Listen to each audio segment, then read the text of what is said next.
At my sister's wedding, my only meal, a dry piece of bread. My mother sneered, "That's all you deserve." My sister smirked, still pathetic during speeches. I grabbed the mic, "Let's watch something special." The screen glowed. Their faces drained white. "Turn it off," my sister shrieked.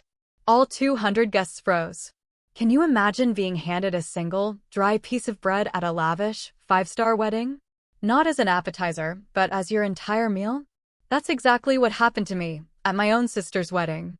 My mother, draped in pearls, leaned in with a smile that tasted like poison and whispered, "This is enough for you." Then, my radiant sister, the bride, swept past my solitary table, her designer heels clicking, and mouthed one word, "Pathetic."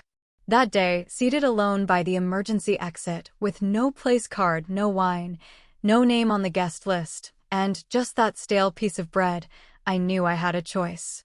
I could quietly walk out, go cry in a bathroom like they expected, or I could remind them exactly who they were dealing with. So I waited.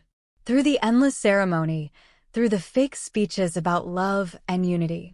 And when the mic was finally passed around, I stood up. Calmly. I looked at the crowd, at my mother, at my sister, and I said, "Let's watch something special, shall we?" The lights dimmed. The screen lit up. And with one click, everything began to crumble. What played wasn't just a video. It was a confession. A betrayal. A secret they thought I'd never, ever discover. My sister's hands started shaking. My mother gasped, a sharp intake of breath. The groom froze, his face utterly blank. The guests stared, a sea of bewildered faces. And in those next 3 minutes, everything changed. You might think this is just another family drama. But no. This is the raw, unvarnished truth behind a perfect wedding. This is what happens when the quiet one finally decides not to stay quiet anymore. Stay with me, because this isn't about simple revenge. This is about justice, and it's only just getting started. My name is Iris Whitmore. I'm 38, and for the last decade, I've lived alone in a modest third-floor apartment in Brooklyn. I'm a photographer. Not the glamorous kind who shoots fashion spreads or high-society events. No, I'm a quiet observer of life. My lens seeks truth in the mundane, the wrinkled hands holding a coffee cup, the tired eyes that have seen too much, the pure joy of children laughing, the worn-out sneakers on a busy street. It's not flashy work, but it's honest. And in a world obsessed with appearances, I'd learned to find dignity in that honesty. I rarely spoke about my family. Not because of some screaming match or dramatic estrangement, but because silence was often far more bearable than the judgment I knew all too well. That afternoon, just days before the wedding, I sat in my small studio, editing a portrait of an elderly couple who'd been married for 50 years. The soft winter light spilled through my window, but my mind drifted. Not to the warmth of the image in front of me, but to a photo that simply didn't exist, my own family portrait. I was always the other daughter. The one who didn't have Delaney's perfect jawline or her effortless charm with strangers. While Delaney posed for pageant photos and basked in applause at ballet recitals, I watched from backstage. Sometimes I held her flowers, but more often I was just forgotten. Evelyn, our mother, used to say, "Delaney was born to shine." Iris, dear, you're more of a shadow. Necessary, perhaps, but best when quiet. Even as a child, I understood what that meant.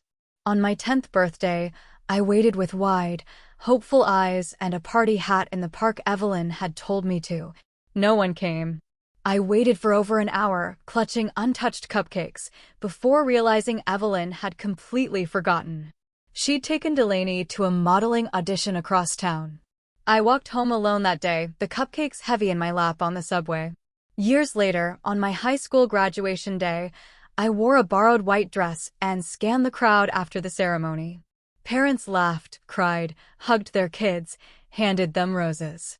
I stood alone on the curb until my friend Julie's dad offered me a ride home. Evelyn and Reginald never came. They were at Delaney's magazine photo shoot instead. "We thought your graduation was tomorrow," Evelyn explained later, with a thin, dismissive smile, as if that erased the aching void. Now, sitting there, staring at the half-finished photo on my screen, I got up and walked to the hallway. My parents' Christmas card from last year still hung on the bulletin board. In it, Evelyn and Reginald smiled alongside Delaney and her fiancé, Jasper, posed in front of a grand fireplace, all wearing coordinated cream and navy. I wasn't in that photo. I never had been, not in any of the family's holiday greetings. There were no raised voices in the Whitmore house when I was growing up. No slamming doors or dramatic exits. The exclusion was polite, intentional, and chillingly consistent. Evelyn believed in decorum above all else. If I didn't fit the narrative she wanted to present to the world, I was simply edited out. Gently, yes, but thoroughly. Reginald, my father, never protested. He was a man of few words, preferring his evenings with newspapers and investor calls to spending time with his daughters. When he did speak, his words carried the sterile tone of a boardroom, not a living room. Delaney, for her part, was never outright cruel in the way children often are. She didn't mock me or fight with me. She simply ignored me, as if I existed in a parallel orbit, close enough to be seen, but too insignificant to affect her world. The only photos I had of us together were from early childhood, before Delaney learned she could be the center of attention without sharing the frame. That afternoon, I opened my closet and took down a small box of prints I'd never shown anyone. One by one, I pulled out snapshots from our family home, the edge of a kitchen table where Evelyn sat sipping wine, the empty hallway outside Reginald's office, Delaney's pageant crown glinting on a windowsill. None of them were portraits. They were observations, quiet, distant, but hauntingly intimate. It was my way of remembering what it felt like to be there, and yet never truly be seen. I set the box down and looked at my calendar. A red circle around Saturday. Delaney's wedding. I hadn't decided whether to go. The envelope had arrived a week earlier. Thick paper, gold lettering, addressed not to Dear Sister or even Iris Whitmore, but simply to Ms. Iris Whitmore. No note inside. No phone call. Just the invitation and a silent reminder, you are still not really part of this family, but your absence would be noticed, and that would be inconvenient. I stared at it now, still lying open on my desk. The rational part of me wanted to stay home, to avoid the whole agonizing theater of it all. But another part, deeper, quieter, and long ignored, stirred. Maybe it was time to show up. Not for them. For myself. The envelope was thick and impossibly elegant, the kind of weight that announced prestige before it was even opened. I found it in my mailbox 2 days after I'd reluctantly decided I would attend. I didn't need to guess who it was from. The gold-embossed monogram D&J on the front, with a swirling flow, reminded me of a luxury perfume ad, made it painfully obvious. Delaney always had a flair for drama, even in paper. I brought it inside, set it on my small dining table, and stared at it for a long moment before sliding a letter opener through the seal. The card inside was stiff, pristine, printed on ivory with foil-stamped gold lettering that shimmered faintly in the morning light. The Whitmore and Langston families cordially invite you to celebrate the wedding of Delaney Marie Whitmore and Jasper Elliott Langston. The ceremony, at the historic Baystone Grand Hotel in Boston, followed by a reception in the Versailles Ballroom. Black tie. Champagne only. I leaned back and exhaled slowly. The kind of breath that escapes not from surprise, but from something deeper, resignation. Of course, it would be held at the Baystone. That place was practically a shrine for Boston's upper class, where every marble tile and gold-trimmed chair screamed legacy. And of course, it would be Jasper. The Langstons were old money, generations of polished teeth and silent power. Delaney had always known how to climb. She just made sure her heels never actually touched the ground. My phone rang within minutes. It was Evelyn. Iris, my mother's voice came through, smooth and clipped. I assume you received the invitation. I did. Well, then, please try to dress appropriately this time. It's a formal wedding, not a gallery opening. I let the silence stretch before answering. You don't have to worry. I'll blend right in with the wallpaper. Evelyn didn't laugh. She never did. It's sarcasm that didn't serve her. Delaney's wedding is an important event for our family. The Langstons are not people we want to offend. I'm not the one marrying into their family, I replied, more quietly than I intended. You're still representing us. Just don't embarrass anyone. And no denim this time. I almost reminded her that I'd worn denim only once, and that had been after a 10-hour train ride to make it in time for Christmas dinner, but what was the point? Evelyn had already ended the call. Later that afternoon, while sorting through prints for a client, my phone buzzed with a new message. It was from Delaney. The tone, as always, was breezy, an effortless mix of warmth and passive command. Hey sis, so excited you're coming. Quick favor. Would you mind snapping a few pics during the reception? Nothing fancy, just candid moments. You know, you've got the best eye, and we figured since you're family, it'd be super meaningful. And free, of course. Haha. I stared at the screen. I could almost hear the way Delaney's voice would rise slightly on the word free, as though it was a joke, as though it wasn't entirely expected. My fingers hovered over the keyboard. For a moment, I considered declining outright, but I knew what that would trigger. A call from Evelyn, a passive-aggressive tirade about selfishness, about how I never do anything for my sister, even though she's always included me. It would turn into a conversation I'd already played out in my mind 100 times. So, I replied politely, but firmly. I appreciate the thought, but I'd like to attend as a guest this time. Delaney never responded. That evening, the sun dipped below the Brooklyn skyline in a wash of amber and steel. I was pouring tea when my phone rang again. Unknown number. I answered cautiously. Miss Whitmore, this is Sylvia Renner's assistant. I'm calling on behalf of Clarion Gallery. My heart skipped. We're pleased to inform you that your work has been selected for our spring showcase, Portraits of Solitude. Sylvia loved your submissions. She said your eye is unflinching. For a moment, I couldn't speak. I had submitted that series almost a year ago. Intimate, raw portraits of people caught in quiet reflection. It had felt like a long shot, something I did more for myself than for recognition. And now, out of nowhere, an invitation. Thank you, I managed, my voice barely steady. That's incredible. You'll be receiving the formal confirmation by email, but Miss Renner said to let you know personally. She believes you have something rare. When the call ended, I stood still in the center of my apartment, hand pressed against my chest as though trying to keep the moment inside me. I picked up my phone and, despite myself, called my mother. It rang 3 times before Evelyn answered. Hello. Hi, Mom, I said. I just wanted to share something. I got accepted into Clarion's spring show. Sylvia Renner herself chose my work. There was a pause, just long enough to leave a bruise. That's nice, Iris. Listen, I'm in the middle of finalizing some seating plans for the wedding. Can we talk later? The line went dead. I lowered the phone slowly, then placed it down without a sound. A golden wedding. A golden opportunity. 2 invitations, one handwritten in art and effort, the other mass-printed and sealed in silence. I knew which one mattered more. The Baystone Grand gleamed beneath the pale winter sky, its towering facade flanked with white columns and gold-trimmed doors that glinted in the morning sun. I stepped out of the hired town car, my emerald green dress brushing against my calves as a cold gust swept through the hotel courtyard.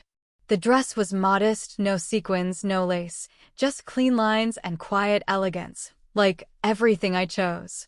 I adjusted the strap of my purse, steadying myself before walking through the ornate revolving doors. Inside, guests milled about the cathedral-style lobby, all dressed in layers of wealth. Men in tuxedos, women in designer heels that clicked against the marble floors. Conversations floated in the air, crisp with laughter and polite compliments. I stood quietly, eyes scanning the floral arrangements that trailed up the grand staircase. White lilies, of course. Delaney always liked symbolism, especially when it made her look innocent. A young woman in a black headset approached me with a clipboard and a rehearsed smile. Miss Whitmore, welcome. If you'll follow me, I'll show you to your table. I nodded and followed, my heels soft against the carpeted hall as we passed the glittering ballroom entrance. I assumed my seat would be near the back. I wasn't naive. But when the attendant led me down a narrow corridor, past the main reception doors, and toward a far corner near the emergency exit, I felt my stomach sink. Here you are, the woman said, gesturing toward a round table set for one. A single name card sat in front of an empty plate, Iris Whitmore. The table was tucked beside a coat rack and a glowing red exit sign. It was removed just enough from the main room to feel forgotten, but close enough to still hear the string quartet playing inside. The other tables were adorned with candles, gold-trimmed menus, crystal glasses. My table had none of it. I sat down slowly, adjusting the hem of my dress over my lap. I noticed it then, a small porcelain plate placed at the center of my setting. On it, a single piece of dry bread. No butter, no garnish, no explanation. I blinked. Surely it was a mistake. I looked around, searching for a server. Instead, I saw Evelyn. My mother glided toward me like a swan through still water, dressed in silver satin and pearls, her hair in a flawless chignon. She wore a smile that never quite touched her eyes. "Darling," Evelyn said, with syrup in her voice. "So glad you could make it. You look comfortable." I met her gaze, but said nothing. Evelyn leaned in slightly, lowering her voice just enough to remain inaudible to passers-by. "I see you found your place. With your career and freelance photography, I imagine this meal is rather appropriate. Simple, humble." Her hand gestured toward the bread like she was presenting a delicacy. "This is what you're used to, isn't it?" My jaw tightened, but I kept my face still. My mother stood there a moment longer, then turned and walked away without waiting for a reply. A few minutes later, the music shifted. Delaney appeared near the ballroom entrance in her custom wedding gown, a cascade of satin and hand-stitched lace. She was stunning, radiant, the picture of composed grace. The crowd inside erupted in polite applause. As the bride made her rounds, she eventually floated toward the far end of the corridor. When she reached my table, she tilted her head with the sweetness of someone offering condolences at a funeral. "Hello, big sister," Delaney said, her lips curling into a delicate smile. "You made it." "I did." Delaney glanced at the plate, then at the chair, then back at me. "Your dress. Charming. Very minimalist." There was a long pause. "You know," she added, lowering her voice, "I always admired how you managed to make everything look so affordable. It's a gift. You make even the most ordinary things look cheaper." I stared at her. "You've never really understood presentation, have you?" Still, I said nothing. Instead, I reached into my small handbag and slowly pulled out a small black USB stick. I didn't raise it in defiance, didn't wave it like a threat. I simply placed it in my lap, my thumb resting lightly on its smooth surface. Delaney's smile faltered for the briefest second. "Well," she said, her voice tightening, "enjoy the evening." I nodded. Delaney turned and walked back into the ballroom, her train catching briefly on the leg of a gilded chair before it snapped free. Left alone at my table beside the fire exit, I looked once more at the dry piece of bread on the plate before me. I didn't touch it. Instead, I turned my gaze toward the ballroom lights and waited. Not for food, not for conversation, but for the moment when silence would mean more than anything my family had ever spoken aloud. The coldness of that bread. Its dryness. The biting silence that came with it. It hadn't left my mind. As I sat alone near the fire exit, my fingers curled lightly around the small black USB in my lap. I felt the weight of a decision that had been days in the making, whether or not I would ever use what I had captured. And now, in the quiet just before the speeches, my mind drifted back to the night it all began to take shape. It had been 3 weeks earlier, at the Langston family's private engagement party for Delaney and Jasper. Hosted in the rooftop lounge of an elite hotel overlooking Boston Harbor, the event had been less a celebration of love and more a display of legacy. Delaney had insisted that I bring my camera. Not as a professional, of course, she'd said with a breezy laugh, just for a few candid shots to make Mom happy. I'd shown up with my smaller rig more out of habit than obligation. I didn't want to make a scene, and I had long ago learned to choose my battles. Most of the night, I stayed in the corners, capturing blurred moments through glassware, children chasing each other under the chandeliers, Jasper making polite rounds through guests who whispered his name like royalty. I knew how to be invisible, and I preferred it that way. My lens gave me cover. My silence gave me power. Toward the end of the evening, after most of the guests had moved to the open terrace to watch the fireworks, I'd wandered back into the empty lounge to adjust my camera settings. That's when I saw Delaney. Alone near the bar, her phone lit up in her hand, her expression drawn tight. She didn't notice me behind a glass column.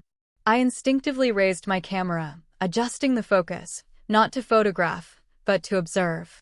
Delaney was typing quickly, her brows furrowed, lips pressed. Then she paused, read something, and smiled. I couldn't see the full message, but as Delaney turned slightly, the screen came into view, just enough for my lens to catch a single line before it disappeared. Tonight, one last time, my bed, not Jasper's. It was jarring, intimate, reckless.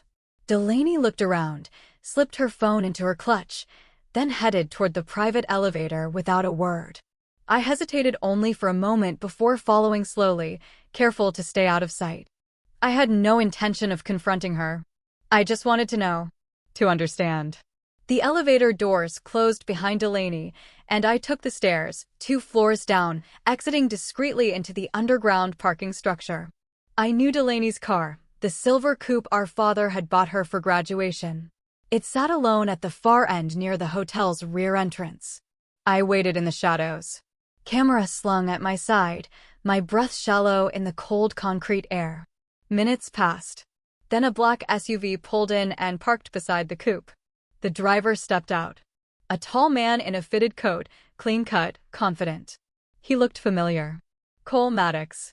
One of Jasper's business contacts, if I remembered correctly. I'd seen him once at a charity function. Charming and far too smooth for his own good. Delaney got out of her car and walked straight into his arms. There was no hesitation, no pretense. The kiss was slow, deep, familiar. Not the thrill of a new affair, but something older, something worn in. I lifted my camera. I hadn't meant to, but my hands acted before my mind caught up. I switched to video mode and pressed record. I didn't zoom in. I didn't need to. It was enough to see what was happening. Enough to remember. They talked briefly. Delaney laughed softly, brushing his coat lapel, and then they disappeared into the back seat of the coupe. The door closed behind them. I stopped recording. I stood still for another minute, not moving, then walked away without looking back. I never showed anyone the footage. I told no one. For days afterward, I convinced myself it wasn't my place. Maybe Delaney had her reasons. Maybe it wasn't my job to ruin a wedding, no matter how cold the relationship between us had become. I'd kept the clip on a backup drive, unnamed, buried beneath a dozen folders of client work. Until today. Until I arrived at my sister's wedding, wearing a quiet, carefully chosen dress, only to be seated near an exit like a stranger. Until my own mother walked by and dismissed me with a smile, as if she hadn't raised me. Until my sister, wrapped in white lace and self-importance, stood over me with the audacity to insult me to my face. Until the dry bread. That was when I knew. I didn't see it as vengeance. Not exactly. It wasn't rage that moved me. It was clarity.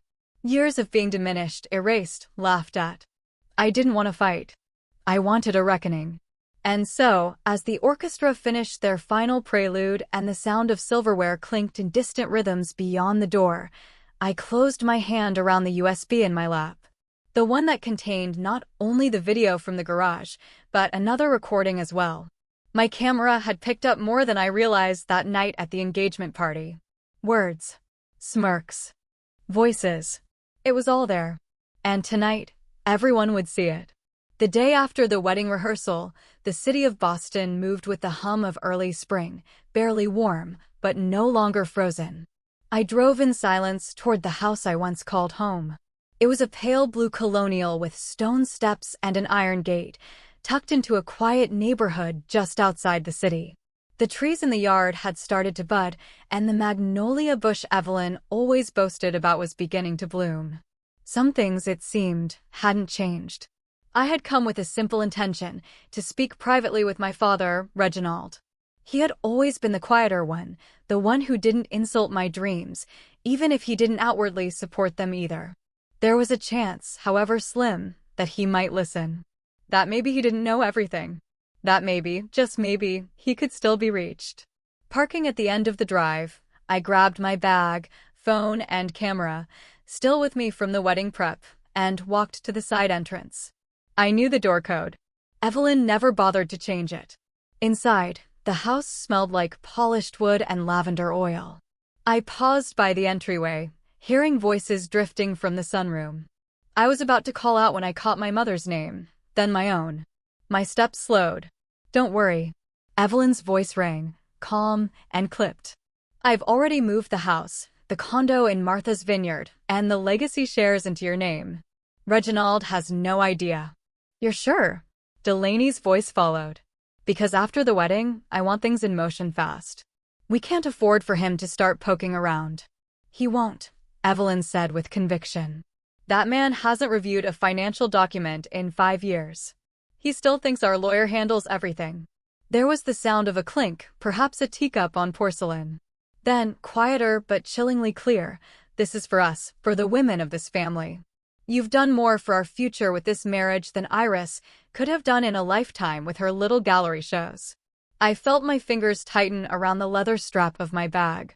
Delaney gave a low laugh. "After I'm married, I'll be the one holding the pen. The accounts, the estate, the trust, everything. I'll make sure you're set, Mom. You can finally retire. No more pretending with Dad. No more coddling Iris. Let her stay in Brooklyn with her artistic life." Evelyn chuckled, a sound full of ice. "She won't last long. She's always been a phase, not a future." There was a long pause, broken only by the tapping of Delaney's fingers against glass. "Do you think she suspects anything?" she asked. "Suspect?" Evelyn replied. "I doubt she's capable. She still thinks honesty means something. Poor thing probably thinks love and hard work are enough." This time, both women laughed. Sharp. Certain. I didn't move. My breath had gone shallow, and a dull throb built behind my temples. I pulled my phone from my coat pocket, tapped the recording app, and quietly hit record. My hand trembled slightly, not from rage, but from the finality of it all. This wasn't just family cruelty. This was betrayal masked as legacy. Theft in a silk dress. I could hear Delaney pacing now. "I don't even love Jasper," she said, more to herself. "But this is what power looks like. A Winston marriage, Mom. I'll be able to walk into any boardroom in Boston and have the room. You taught me that. Align yourself with advantage. Leave feelings at the door." "Exactly," Evelyn said, her voice filled with pride. "You learned well." "And Iris," Delaney added with a dry edge. "She's just background. Like wallpaper. We keep her around so no one accuses us of being heartless. But after the wedding, I say we cut the polite act." "I agree," Evelyn said smoothly. "No more invitations, no more forced holidays. She'll fade, and we'll flourish." I blinked back the sting in my eyes, not from their words, but from the brutal honesty of it all. It wasn't jealousy I felt. It was clarity. My mother and sister weren't merely thoughtless. They were architects of deceit. This wasn't just about Delaney's affair. This was about rewriting inheritance, silencing voices, and erasing anyone who didn't serve their narrative.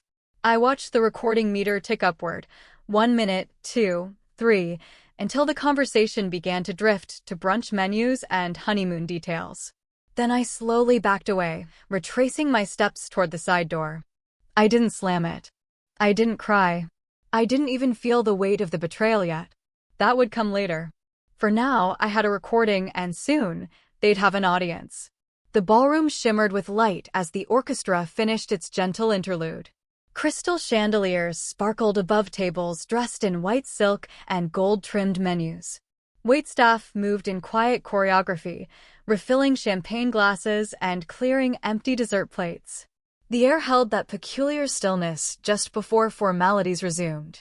At the head table, Jasper stood and raised his glass with a broad smile, his father, Douglas Langston, beside him. The elder Langston, a man with a politician's voice and a banker's restraint, addressed the crowd with ease. "To family," Douglas said, pausing to let the clink of glasses echo in the silence. "To the joining of two legacies. To the future of Jasper and Delaney. May their union be as enduring as their names. Applause followed, warm and practiced. Then the MC returned to the microphone, flipping through a small stack of note cards. Before we conclude the evening, we have one final toast. A special message from the bride's sister, Iris. There was a brief shuffle of surprise in the room. Delaney's smile faltered for the first time that evening. Evelyn, seated 2 seats away, stiffened slightly. I stood calmly. My emerald green dress, simple yet dignified, caught a soft glint beneath the ballroom lights. I held no glass, no notes. Walking toward the front with slow, deliberate steps, I turned to face the guests. I appreciate the opportunity, I began, my voice clear and even. But I won't be offering a toast tonight. A murmur. Chairs creaked. Someone coughed. I'm not here to offer blessings or rehearse sentiment, I continued. I came with something else. Something more honest. Something overdue. Delaney straightened in her seat. What is she doing? She whispered harshly to Evelyn. I held up a small black USB drive between my fingers and handed it to the technician near the stage.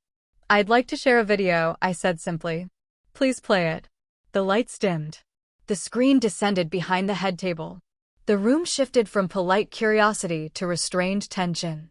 I turned and stood to the side, my hands folded calmly in front of me. The first scene flickered to life. Delaney, standing in the shadows of a parking structure, her coat draped over her arm, phone glowing in the dark. The message she read lit up in silence, blown up on the screen. Tonight, one last time, my bed, not Jasper's. Gasps scattered through the room. Then came the footage, grainy but clear enough, of Delaney and a man stepping into the back seat of her car, arms wrapped, lips locked. Some guests turned away, others stared, frozen. Jasper sat unmoving, his knuckles white against the tablecloth. The scene shifted. This time, audio played. Evelyn's voice echoed through the speakers, precise and chilling. I've already moved the house, the vineyard property, and the shares into your name. Reginald has no idea. Delaney replied with a bitter chuckle. After the wedding, everything's mine. You can retire, Mom. I'll take it from here. From the shadows of the crowd, Reginald Harrison rose slowly, his eyes locked on the screen. The ballroom had gone completely silent. Delaney stood suddenly. Turn it off now. Her voice cracked in panic. That's private. This is doctored. This is slander. But the video played on. Evelyn's laughter joined Delaney's, the sound of greed disguised as maternal pride. A blueprint for betrayal, drawn out for all to see. Then, before the screen faded, a final voice echoed into the darkened ballroom. That's enough, said a familiar voice. But it wasn't from the speakers. All heads turned as Cole Maddox, dressed in a dark suit, stepped forward from the side entrance. Real. Present. Not a recording. He moved toward the front of the room with calm precision. Delaney's eyes widened in disbelief, her complexion drained of all color. What are you doing here? Cole ignored her. He turned to the guests, to Jasper, to the Langston family, to everyone watching. I was invited to the engagement party, he said. I didn't know I was part of a game. She said it was one last night, nothing more. His voice remained steady. But it became clear that I was just another tool. A man used to hurt another. I had a feeling she'd twist the story, so I recorded our conversations. I have everything. Every message, every plan. Delaney began to shake her head furiously. He's lying. He's obsessed with me. Cole looked at her for the first time that evening. Delaney, I loved you once. Briefly.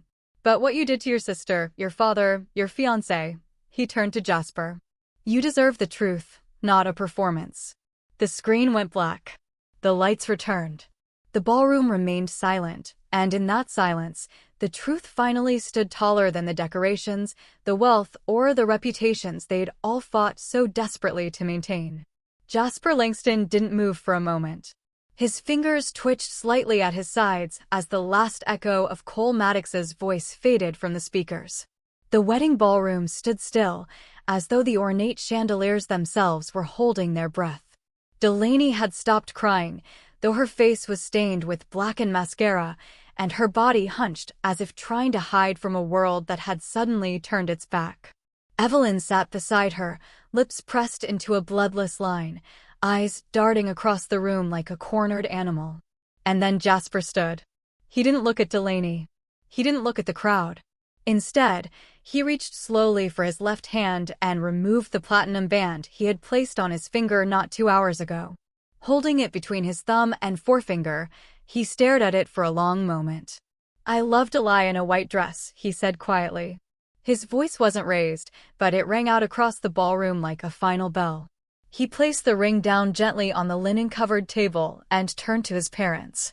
Douglas Langston and his wife, Elizabeth, had remained composed during the entire scandalous unfolding. But now the steel in Douglas's jaw had hardened. He stood beside his son, tall and grim, and turned his eyes toward Evelyn Whitmore. "This marriage," he said, "was not just a personal union. It was a business alignment, one we considered sacred. But deceit is not a value we do business with." Evelyn opened her mouth to protest, but Douglas cut her off with a sharp glance. "As of this moment, the Langston Group withdraws from all pending and proposed partnerships with Whitmore Holdings. Effective immediately, any outstanding negotiations are null." The words hit harder than anything I had said or shown. Gasps broke from the lips of several guests who worked in finance or society circles. They knew what this meant. The Whitmore name would take a fall, not just socially, but financially and fast. Delaney collapsed into her chair, hands covering her face. Jasper, without a word, turned and walked away from the table, his mother following quietly, her hand on his shoulder. And then Evelyn broke.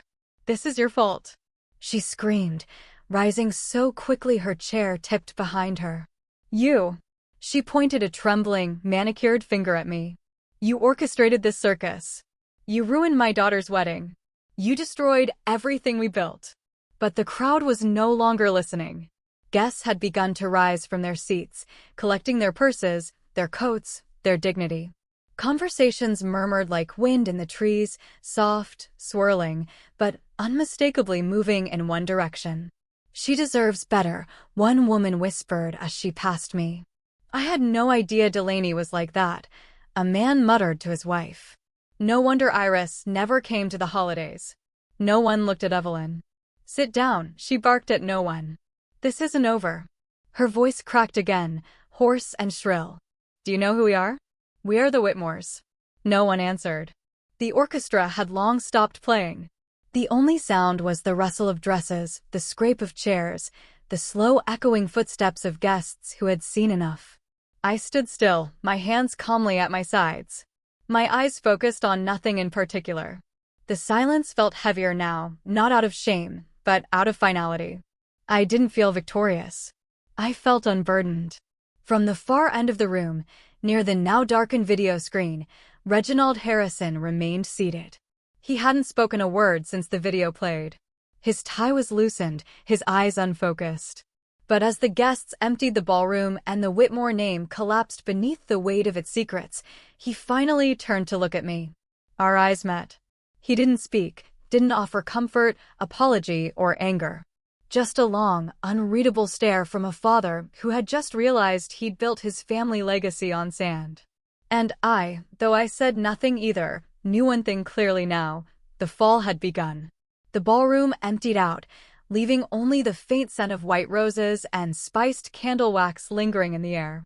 Servers moved quietly through the ruins of what had once been a picture-perfect wedding, clearing half-finished glasses of champagne and untouched slices of cake.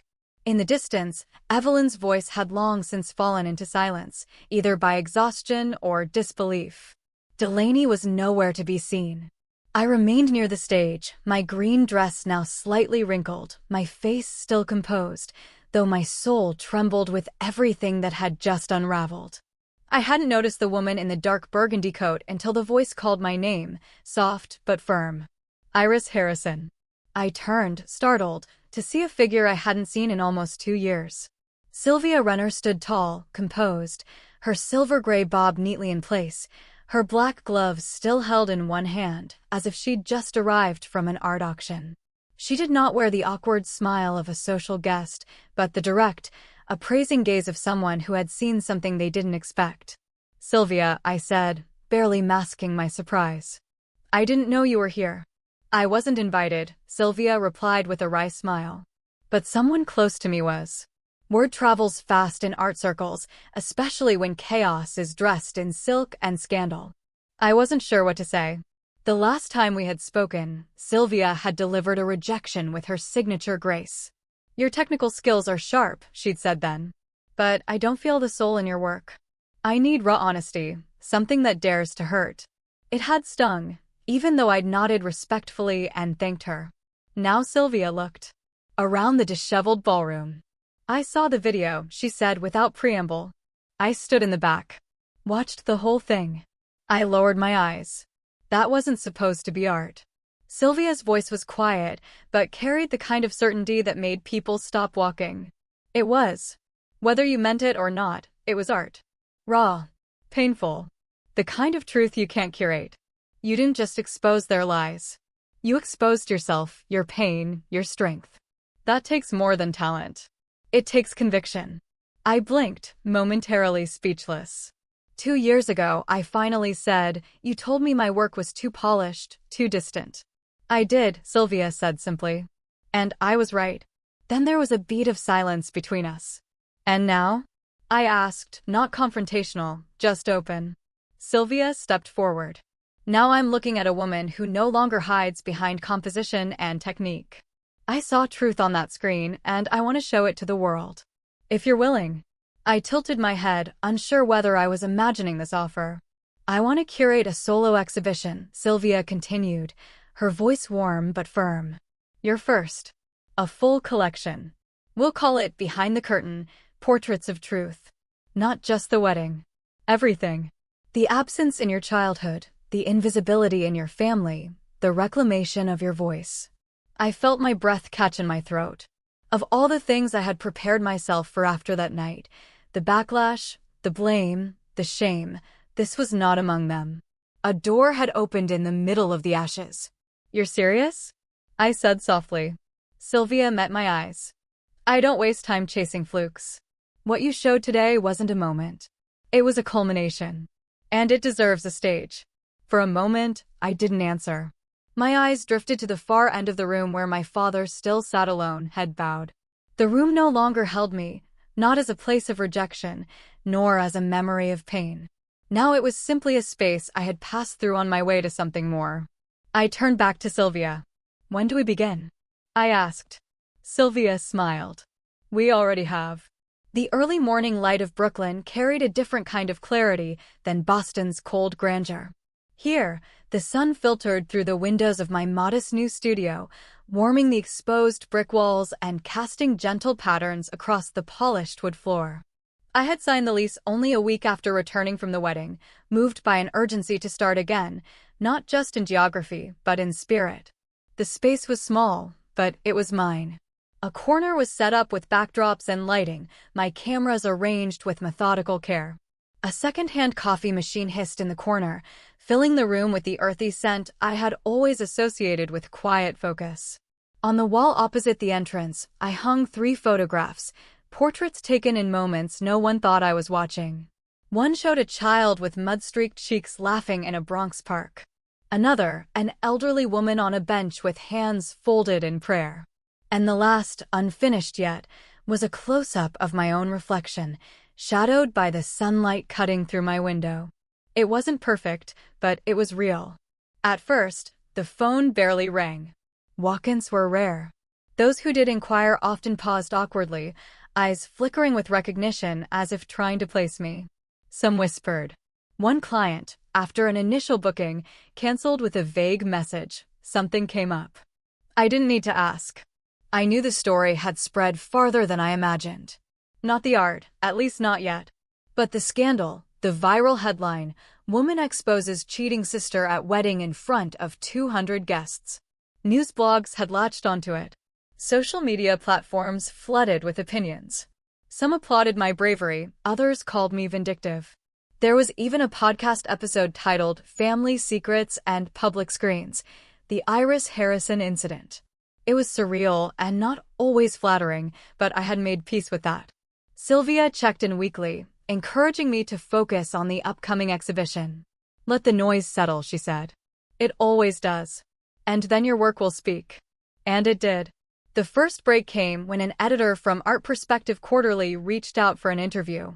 Not about the wedding, but about my series of photos titled Unseen. I hesitated, wondering if it was just another angle to sensationalize my story. But the editor surprised me. "What interests me," he said, "is the empathy in your lens. It's not just what you show, it's what you reveal by not looking away." Shortly after the article published, a quiet shift began. A retired jazz musician called to ask for a portrait. Then, a mother of 3 from Queens booked a session for her family's first photograph in 10 years. A small but respected art blog listed Iris as one to watch in 2020, noting her documentary honesty without the coldness of objectivity. My calendar began to fill, not rapidly, but steadily. And more importantly, the people who came wanted to be seen by me, not just photographed.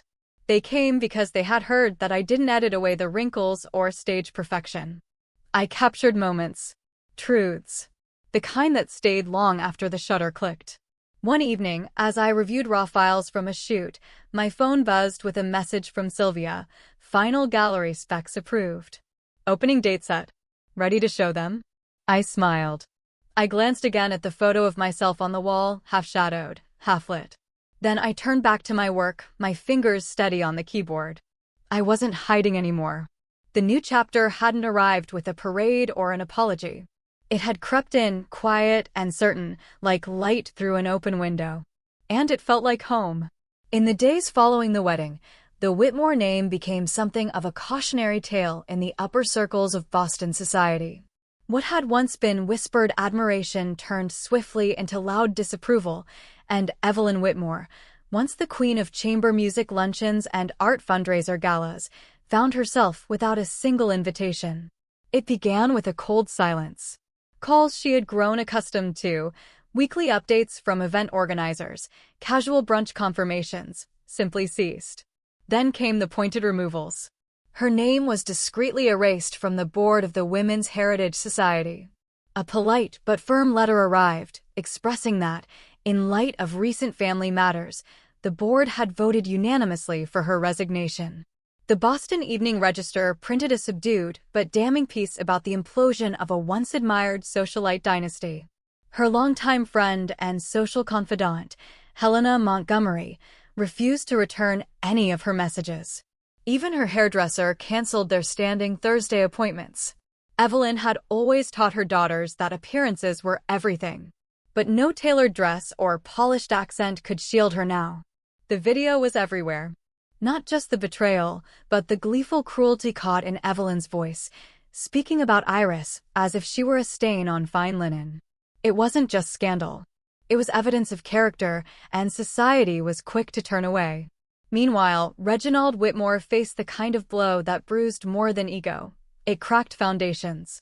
3 major real estate development contracts were suddenly withdrawn.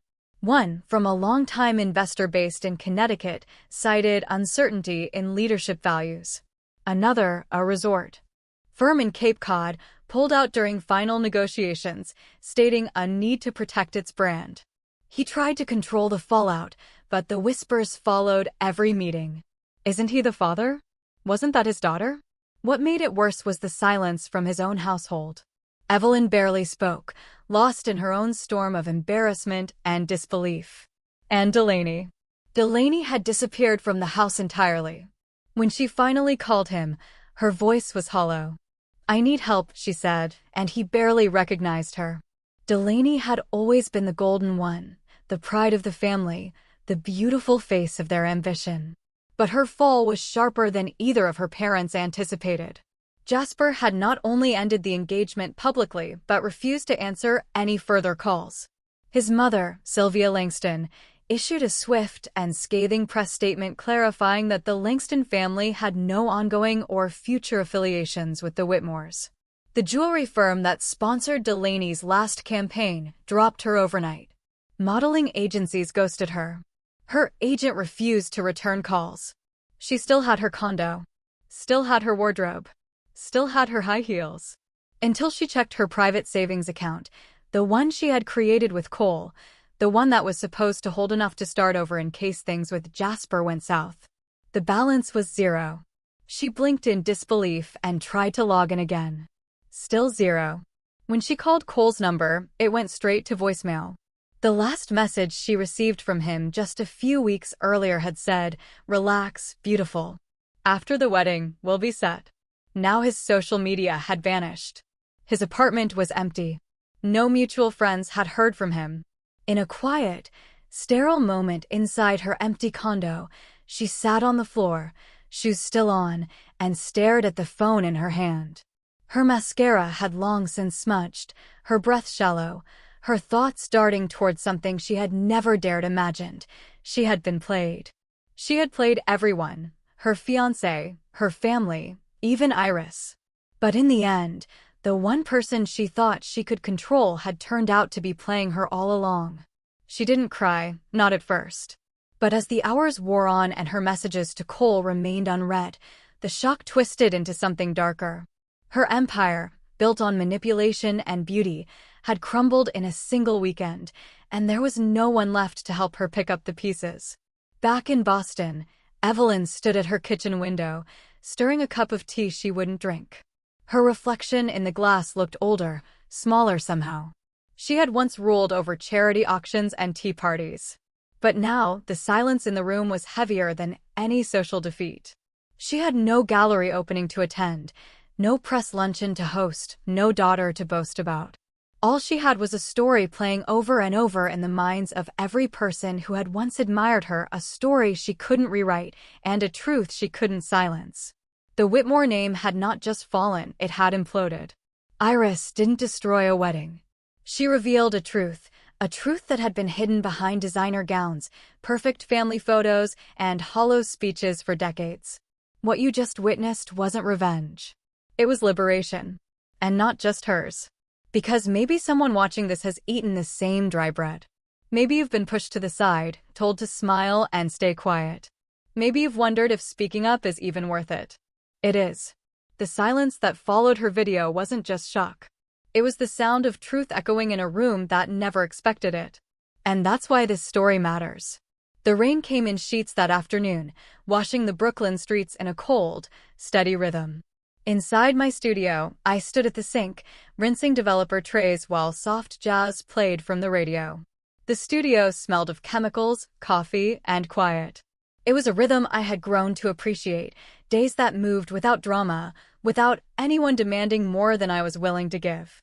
I had just returned from hanging 3 framed prints in the gallery window when the knock came. A soft tap, then again, and then a pause, like the person on the other side was reconsidering. I dried my hands and walked to the door, unsure if it was a courier or, perhaps, a student from the community class I had begun teaching on Saturdays. But when I opened it, the air shifted. Delaney stood there, drenched. Her hair clung to her face, and the designer coat she wore looked soaked through, hanging off her frame like a weight she could no longer carry. She didn't speak at first. She just stood with her hands at her sides, raindrops trailing down her cheeks, some indistinguishable from tears. I didn't move. I held the door, but didn't widen it. "I came," Delaney said, her voice hoarse from either crying or the cold. I didn't know where else to go. Brooklyn traffic passed behind her, indifferent. Inside, the studio's warmth waited, but I made no gesture. "Why no?" I asked, my voice steady. Delaney's lip trembled. She looked down at the wet sidewalk as if searching for words in the cracks of the concrete. Then she met my eyes. "Because I have nothing left to lie for." The sentence hung in the air, fragile and final. I studied my sister's face. The makeup was minimal, smeared. The eyes weren't pleading the way they used to when she wanted something. They were tired. Stripped. "I'm not asking for anything," Delaney added quickly. I need to work. I need something real. I can clean. I can run errands. You don't even have to look at me." I stepped back from the door just enough to let the possibility of entry exist. "You clean. You don't talk. You start from 0. Delaney nodded, as if she had rehearsed the moment 1,000 times. "I understand." I turned and walked back inside, leaving the door ajar. Delaney followed, shedding her coat near the door, her shoes leaving water spots on the floor. She looked around the studio, eyes passing over the prints, the lights, the order I had created. She didn't touch anything. I handed her a mop. Start there. Delaney took it without question and began in the far corner. She didn't ask about pay. She didn't ask for a towel. She moved quietly, head down, water pooling near her feet as she worked. I returned to my desk, picked up my editing tablet, and resumed reviewing images. Outside, the rain softened into a drizzle, but the air in the studio remained still and thick with something unsaid. Forgiveness had not arrived. Not yet. Perhaps not ever. But consequences had, and with them, the first faint shadow of change. The gallery buzzed with soft conversation, the clink of champagne glasses, and the slow footsteps of patrons moving from photograph to photograph. Portraits of Truth had drawn a larger crowd than anyone anticipated. Art critics mingled with collectors, curious locals with seasoned curators. I stood near the far wall, just out of the central spotlight, watching rather than basking. Each piece had been carefully chosen, faces lined with time, hands folded in grief, smiles cracked in mid-recovery. No false lighting, no perfect angles, just people as they were. My favorite piece, hanging near the exit, was titled Uninvited Light. A portrait of an elderly man sitting alone by a window. It had already been tagged sold. Sylvia Renner approached me with a quiet nod. You've started something, Iris. Something honest. Raw. Needed. I nodded, not out of pride, but recognition. I had spent most of my life trying to be seen. Now, people didn't just see me. They saw through my lens. Near the center of the gallery, a familiar voice interrupted my thoughts. Iris. I turned. Jasper Langston stood a few feet away, holding a wine glass he hadn't touched. His suit was simpler than the one he had worn on what should have been his wedding day, but his posture remained upright, gracious. I didn't expect you, I said. I know. He offered a small smile. But I needed to say something. You saved me without knowing it. I didn't reply, but the look in my eyes softened. I don't think I ever truly loved Delaney, he continued. I think I loved the idea of her, of who I was supposed to be with. He paused.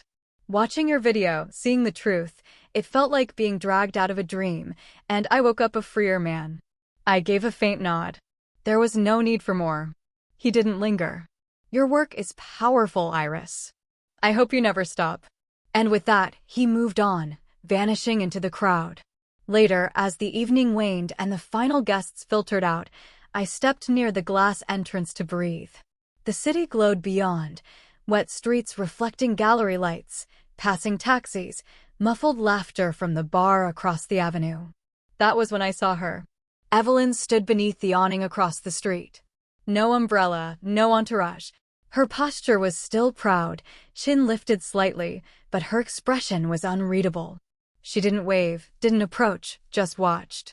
They stood like that for a long minute. Two women, connected by blood, divided by everything else. The mother who never praised, and the daughter who no longer waited. I didn't call out.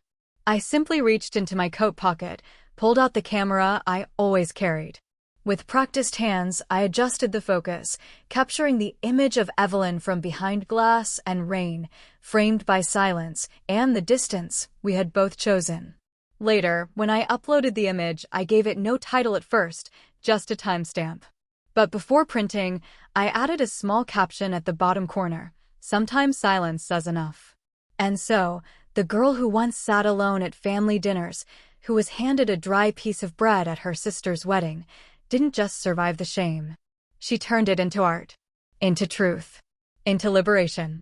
I didn't need to scream or fight or beg for love. I simply showed the world what was real.